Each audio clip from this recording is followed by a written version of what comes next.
Anantapuram urban MLA Daggubati Venkateswara Prasad ఈరోజు ఎన్టీఆర్ మీద చేసినటువంటి వ్యాఖ్యలు ఏదైతే ఉన్నాయో అవి ఈరోజు రాష్ట్ర వ్యాప్తంగా సంచలనం సృష్టిస్తుంది. అంటే ఈరోజు ఓన్లీ అనంతపురం ఎమ్మెల్యే వెంకటేశ్వర ప్రసాద్ మాత్రమే చేసిండా ఎన్టీఆర్ మీద? ఇంతకుముందు వేరే వాళ్ళు ఎవరైనా చేసిరాని మనం పరిశీలించినట్టయితే గతంలో భువనేశ్వరి మీద ఎవరైతే వల్లభనేని వంశీ వ్యాఖ్యలు చేసినప్పుడు ఎన్టీఆర్ కూడా ఖండించిండు, ఒక వీడియో రిలీజ్ చేసిండు. అయినా ఆయన ఖండన సరిగా లేదు, ఆయన వ్యాఖ్యలు సరిగా లేవు, ఆయన ప్రొటెక్షన్ అక్క మీద చేసినటువంటి వ్యాఖ్యల మీద మాట్లాడలేదని ఆ రోజు వర్ల రామయ్య ఆ నిరాహార దీక్షకు కూర్చున్నాడు.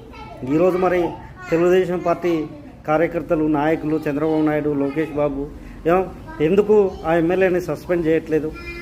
అంటే మీకు ఒక అభద్రత భావన ఏదైతే ఎన్టీఆర్ ఫ్యూచర్లో రాజకీయాలకు వస్తే లోకేష్ బాబుని ఏడ తొక్కేస్తాడు అనే ఒక ఉద్దేశంతో ఈరోజు ఒక చిల్లర ప్రచారం అయితే ప్రారంభించిండు. ఈరోజు ఎన్టీఆర్ రాజకీయాలలో లేడు, రాజకీయాలకు కూడా సంబంధం లేదు. అయినా ఈరోజు పదే ఎన్టీఆర్ను గెలకడం అయితే ఈ తెలుగుదేశం పార్టీ నాయకులు అయితే చేస్తూనే ఉన్నారు. ఇది లోకేష్కు లేకపోతే ఎన్టీఆర్కు తెలియకుండా జరిగే ప్రచారం అని అయితే ఎవ్వరు కూడా అనుకోరు. ఎందుకు అనుకోరు అంటే వాళ్ళు పదే ఎన్టీఆర్ మీద ఈ వ్యాఖ్యలు చేస్తూనే ఉంటారు.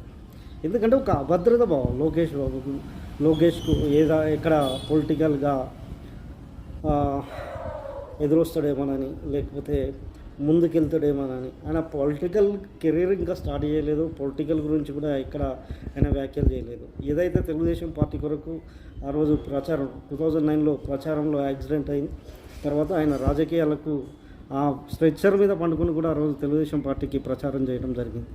అయినా తర్వాత ఆయన ప్రచారం చేసిన ప్రతి ఆ నియోజకవర్గంలో తెలుగుదేశం పార్టీ ఓడిపోయిందనే ఒక ప్రచారం అయితే చేశారు. ఆ రోజు ఓడిపోయే నియోజకవర్గాలని తెప్పించి ఆ రోజు ఎన్టీఆర్ వల్లనే ఓడిపోయిందన్న ప్రచారం అయితే చేశారు.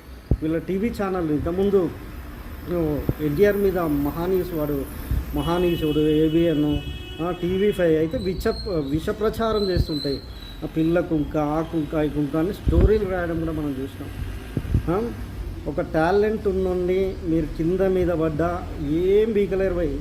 ఎవడైనా ఏ టాలెంట్ ఉన్నోడిని ఏ ఫీల్డ్ అయినా ఎవడైనా ఎంత పవర్ ఉన్నా ఏమున్నా ఏం బీకలేరు. జూనియర్ ఎన్టీఆర్ని కూడా ఎవ్వడు బీకలేడు. నందమూరి ఫ్యామిలీలో జూనియర్